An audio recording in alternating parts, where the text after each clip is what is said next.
विचार करता की ताकदवान असणं म्हणजे कधीही न हारणं, न घाबरणं, कधीही न खचणं असे आहे. पण सत्य हे आहे, जो व्यक्ती कधीच तुटत नाही तो खरं तर कधी मजबूत बनतच नाही.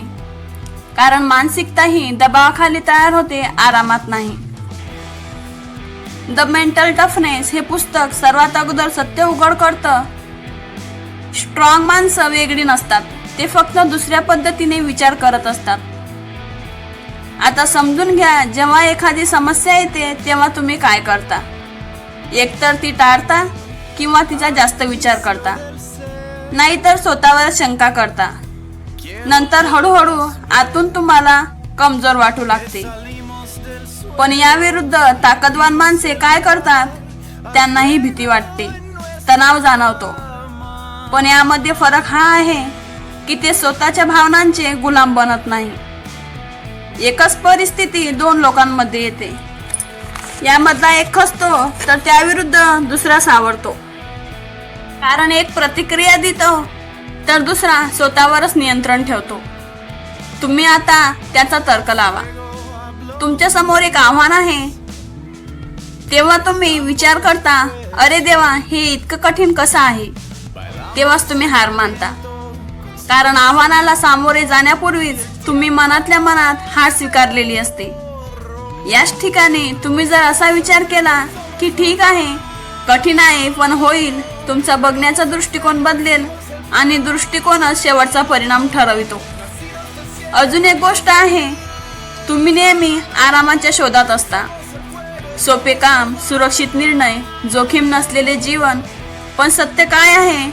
आराम तुम्हाला शांत ठेवतो पण तुम्हाला वाढू देत नाही.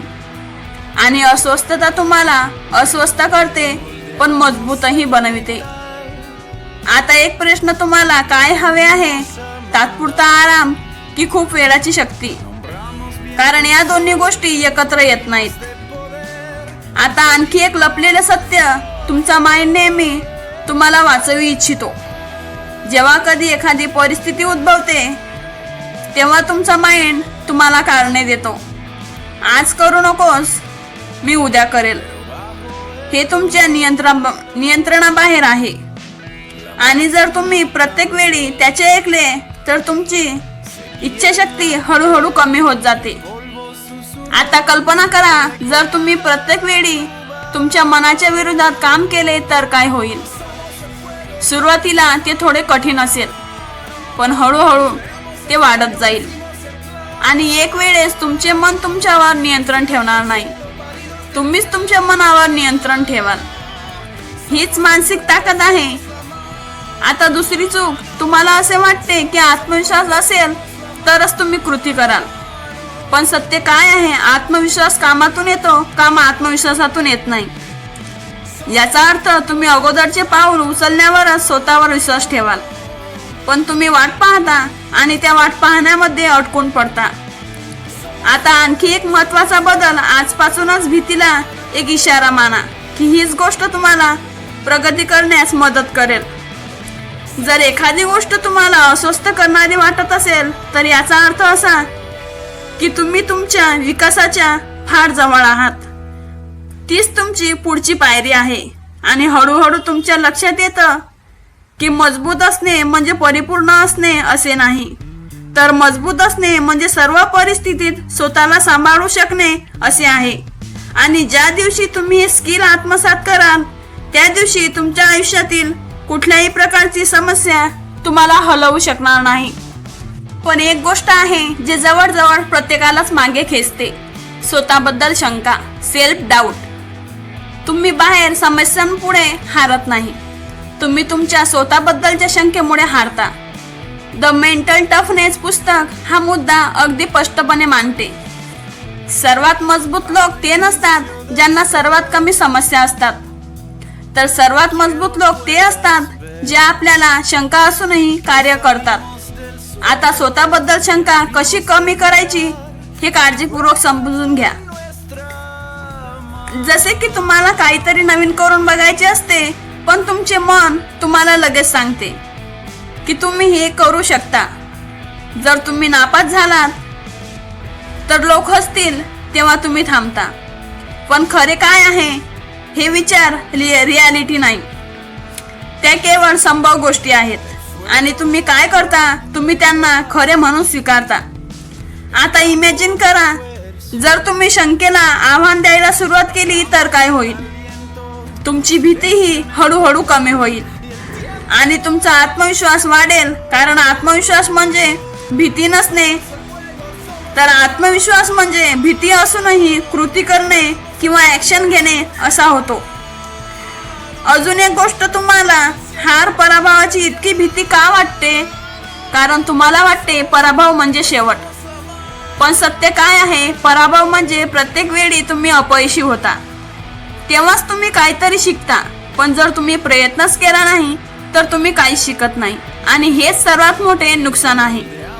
आता आणखी एक सत्य म्हणजे तुलना. तुम्ही स्वतःची तुलना ही इतरांशी करता.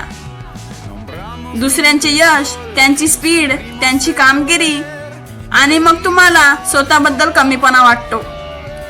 पण सत्य काय असतं की तुम्हाला फक्त त्यांची जर्नी माहीत नाही, तर फक्त त्यांचे परिणाम पाहत आहात. आणि जेव्हा तुम्ही तुलना करता तेव्हाच तुम्ही तुमच्या प्रगतीकडे दुर्लक्ष करता आणि यामुळे तुमची मानसिक शक्ती कमी होते. आतापासून एक बदल करा, स्वतःची तुलना ही इतरांशी करू नका. तुम्ही कालपेक्षा चांगले आहात का फक्त ते बघा, कारण खरी रेस ही स्वतःशीच असते. आणखी एक महत्वाचं म्हणजे ऊर्जा. ऊर्जा ही मर्यादित आहे.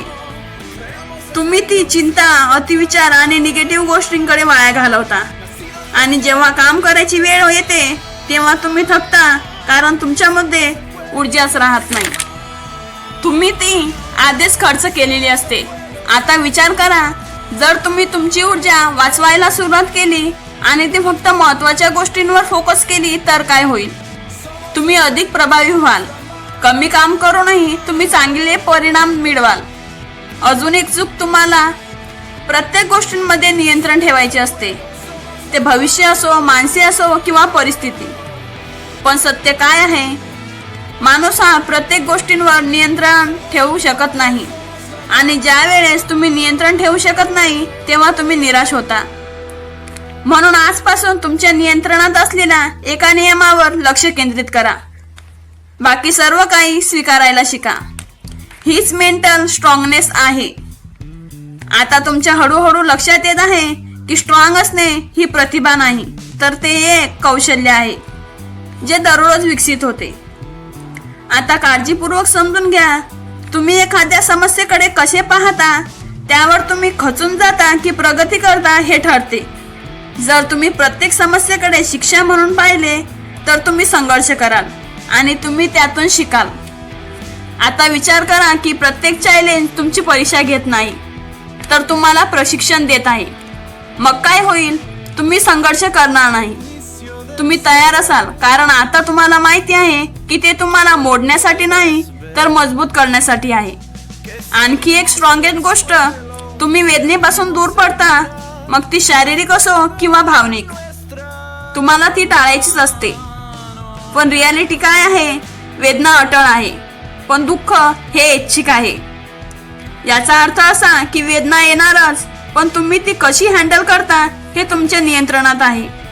जर तुम्ही तिचा प्रतिकार केला तर ती अधिक जास्त जड वाटेल आणि जर तुम्ही ती स्वीकारली तर ती इझी सुद्धा वाटेल. हाच वीक मेंटॅलिटी आणि स्ट्रॉंग मेंटॅलिटीचा डिफरन्स आहे. आता आणखी एक लपलेली सवय, अशीच आणखी एक रियालिटी. तुम्हाला वाटतं ताकदवान असायला हवे, पण ताकदवान होण्यासाठी तुम्हाला तुमच्या आरामदायक सवयी सोडाव्या लागतील. जसे उशिरा उठणे, कामे पुढे ढकलणे, सोपा मार्ग निवडणे. या सर्व गोष्टी तुम्हाला कमजोर बनवतात, पण शिस्त तुम्हाला ताकदवान बनवते.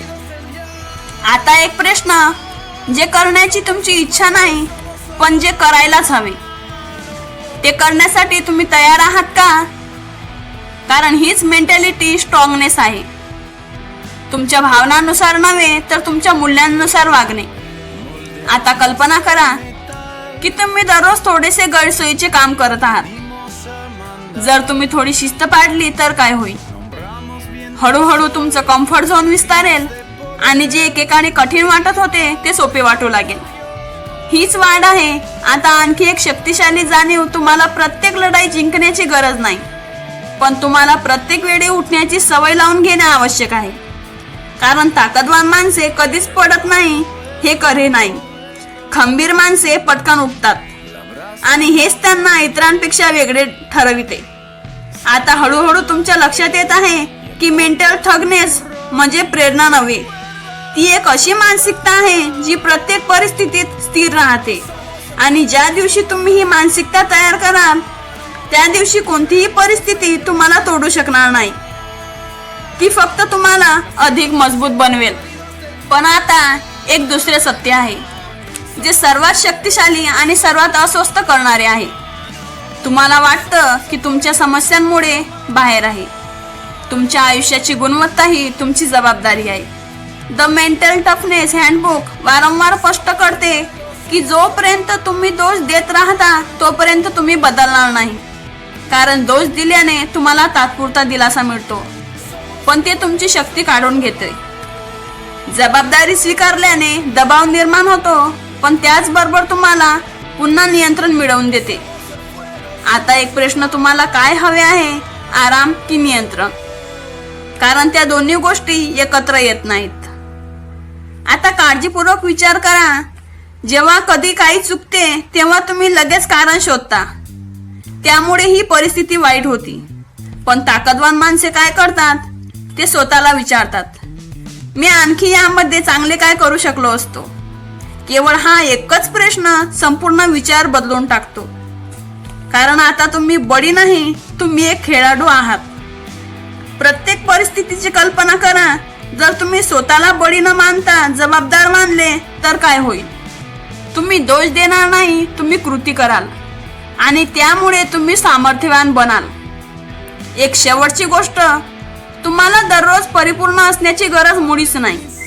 तुम्हाला फक्त दररोज थोडे अधिक चांगले व्हावे लागेल एवढेच आहे. तुम्हाला अशा पातळीवर हे सर्व घेऊन जाईल जिथे स्वतःला पाहून तुम्हाला आश्चर्य वाटेल. मी पूर्वी असा नव्हतो, पण हा बदल अचानक झालेला नाही. तो प्रत्येक दिवसातून झाला. जेव्हा तुम्ही हार मानण्याऐवजी आणखी थोडा वेळ टिकून राहण्याचा निर्णय घेतला. प्रत्येक क्षणातून जेव्हा तुम्ही तुमच्या भीतीवर मात करून एक लहान पाऊल पुढे टाकले आणि प्रत्येक निर्णयातून जेव्हा तुम्ही सोपा मार्ग सोडून योग्य मार्ग निवडला, हीच मानसिक शक्ती आहे. ही काही मोठी गोष्ट नाही, ही एक शांत आंतरिक शक्ती आहे जी अदृश्यपणे वाढत जाते, पण प्रत्येक परिस्थितीत उपयोग ठरते. आता एक अंतिम सत्य, सामर्थ्यवान होण्यासाठी तुम्हाला परिपूर्ण आयुष्याची गरज नाही, तर सामर्थ्यवान होण्यासाठी परिपूर्ण मानसिकतेची गरज आहे. आणि ही मानसिकता एका रात्रीत मुळीच तयार होत नाही. ती दररोज दैनंदिन जीवनातून घडविली जाते. जेव्हा तुम्ही स्वतःला सांगता, काहीही झालं तरी मी थांबणार नाही, तुम्हाला आता सध्या प्रेरणेची गरज मुळीच भासणार नाही. कारण तुम्ही स्वतःच तुमचे कारण बनला आहात. चॅनलवर नवीन असाल तर चॅनलला नक्की सबस्क्राईब करा आणि माझेही मोटिवेशन वाढवा, जेणेकरून मी तुमच्यासाठी असेच मोटिवेशनल व्हिडिओ घेऊन येईल. भेटूयात नवीन व्हिडिओमध्ये, नवीन मोटिवेशनल स्टोरीमध्ये.